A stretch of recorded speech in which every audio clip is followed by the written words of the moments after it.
Rim Country News brought to you by Jake's Corner Bar and Grill. Same stop, different horses since 1916. And by Terlucas and Brandt, CPA PLLC, with a long history of providing quality CPA services right here in Rim Country. On this Thursday, June 23rd, for Tonto-TV, K-Rim Radio News, and Global Trails Media, I'm Randy Roberson with your Rim Country News headlines. Well, law enforcement officials are searching for a man who apparently started a fire. Now, this past weekend, fire crews camped on Forest Service Road 556, and they viewed a fire across Highway 89 and responded to contain it. The crews noted a dark-skinned Native or Hispanic male at the origin of the fire. The individual fled on foot east towards Cave Crater when firefighters arrived on the scene. The suspect is described as a dark-skinned Native or Hispanic male wearing old blue jeans, a gray t-shirt, and with a large tear on the right side. The male was about 5'10" or 5'11", has short black hair, and they say was around 30 years old. The subject was described as being, quote, dirty.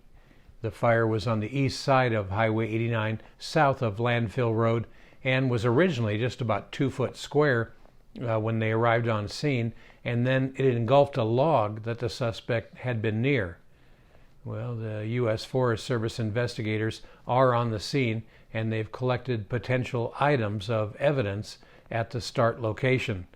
Fire personnel were able to rapidly contain the fire to a small area around the start or origin and does not present a danger to the area neighborhoods or residences. However, anyone with information reference to this incident is asked to contact the U.S. Forest Service. Well, in somewhat related news, there hasn't been any increase in acreage on the pipeline and haywire fires up near Flagstaff. However, containment numbers, they continue to increase, and that's good news, thanks in part to monsoon moisture making its return to Arizona. At last report, the pipeline fire was at 70% containment, and the haywire fire is now 60% contained. So, some good news up there indeed. In fact, a Forest Service Burned Area Emergency Response, or BEAR team, has started surveying the fire-affected areas up there located within the pipeline fire perimeter.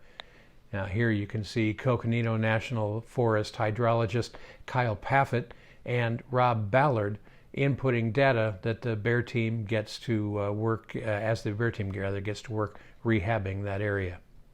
Well, in other news, on Tuesday, folks came to catch the summer solstice at the Verde Valley's largest known petroglyph site. Why? Well, the solar calendar there was accurate as ever at the V-Bar-V Heritage Site, showcasing the oncoming monsoonal season. The wall itself is nearly perfectly straight, so when the sun hits the wall, a small boulder cast a significant shadow in past years. A second boulder cast a second shadow, but it fell recently during a storm. Now these shadow lines illuminate the petroglyph signs and solar calendar. These illustrious petroglyphs mark the calendar's solstice and the equinoxes. They predict monsoonal rains and tell when to plant and harvest crops. Forest archaeologist Peter Piles and director of the Verde Valley Archaeological Center Ken Zoll both gave interpretive presentations about the Beaver Creek rock art style at the summer solstice event, in addition to stories and anecdotes from heritage site docents and tribal affiliates. Rock art is one type of archaeological data that can be used to identify prehistoric cultures and time periods.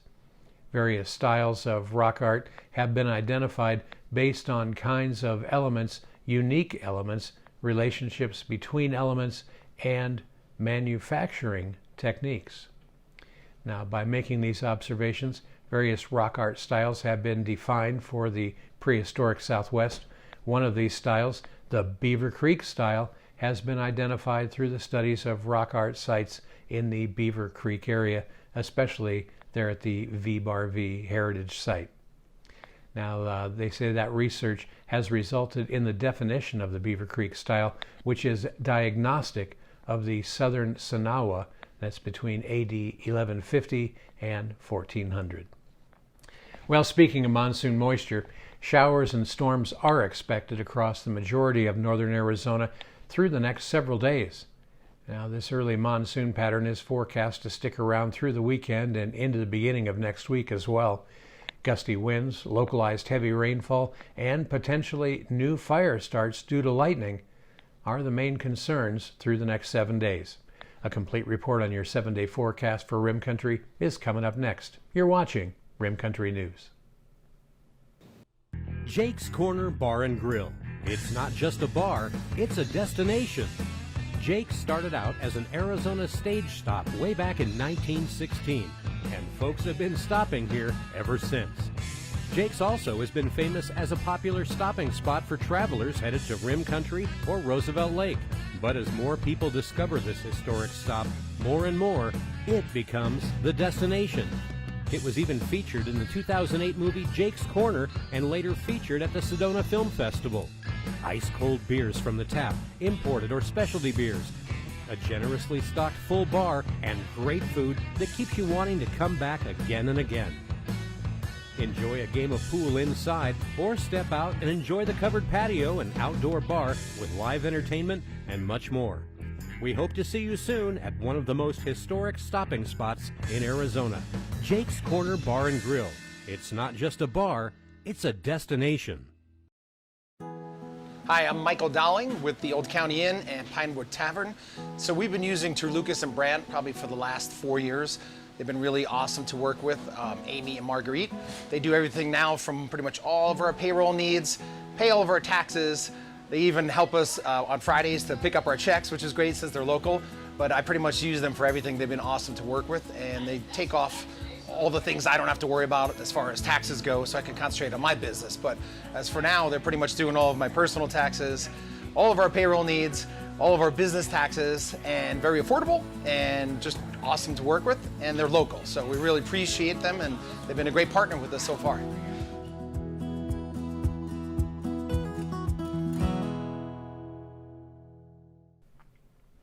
Well, taking a look now at your Rim Country 7-day weather forecast.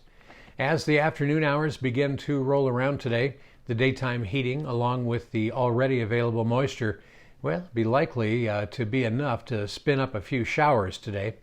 We will continue to see the possibility of showers and, of course, thunderstorms throughout the next 7 days. Aside from any storm development over the next few days, mostly light winds and seasonable temperatures will persist. Now, our current synoptic pattern is Arizona is sitting between a closed low over California and a ridge over Texas. This combination is creating a southerly flow that is assisting with our moisture availability. The low is forecast to move north of our area by Friday, leaving room for the ridge over Texas to set up over the Four Corners area. Now, this upcoming positioning is a favored location for ample monsoon moisture. We will continue to let you know that the potential hazards that could be encountered during this active pattern. Those primary hazards to be mindful for include lightning, gusty outflow winds, and the potential for flash flooding. So stay alert near burn scars and slot canyons. Again, as we've been reminding you this week, just because it's not raining directly on you doesn't mean rain is not occurring upstream and could lead to flood or debris flowing toward you. So avoid any flooded roadways, and of course, never drive into low water crossings. Turn around, don't drown. And stay tuned to our social media pages for Tonto-TV and KRIM and our weather forecasts prior to traveling to any potentially hazardous conditions. Well, meanwhile, highs and lows around Rim Country today, well, they should be looking something like this. In Payson today, you can expect increasing clouds with about a 20% chance for a few scattered showers during the day today, with a daytime high near 93. Fairly mild winds gusting up to around 18 miles an hour are also expected. Tonight, Payson goes up to a 50% chance for scattered showers and thunderstorms, just a few light breezes with the exception of any stronger outflow winds from some of these thunderheads that could develop. Well, Payson's low tonight should be down around 64 degrees. Up on top of the rim at Forest Lakes, well, a little cooler up there today. They have a 40% chance for a few showers during the day today, Winds could gust up to about 21 miles an hour today, with a high atop the rim right at 80 degrees. Tonight, they go up to a 60% chance for showers on the rim, and that'll mainly be prior to 11 p.m. The low up on the rim tonight should be near 53 degrees. Well, down south here in the deserts of Tonto Basin, as always, a little toastier down here. We do have a 30% chance for some showers during the day today, with a high heating up to a chilly 104. Well, tonight, the basin goes up to a 40% chance for showers and thunderstorms, with a mild low near 75. Again, those chances for storms will stay with us every day, at least through your 7-day forecast period. So plan ahead and be prepared. And that's what's happening around Rim Country. For Tonto-TV, K-Rim Radio News, and Global Trails Media, I'm Randy Roberson. Make it a great Friday Eve.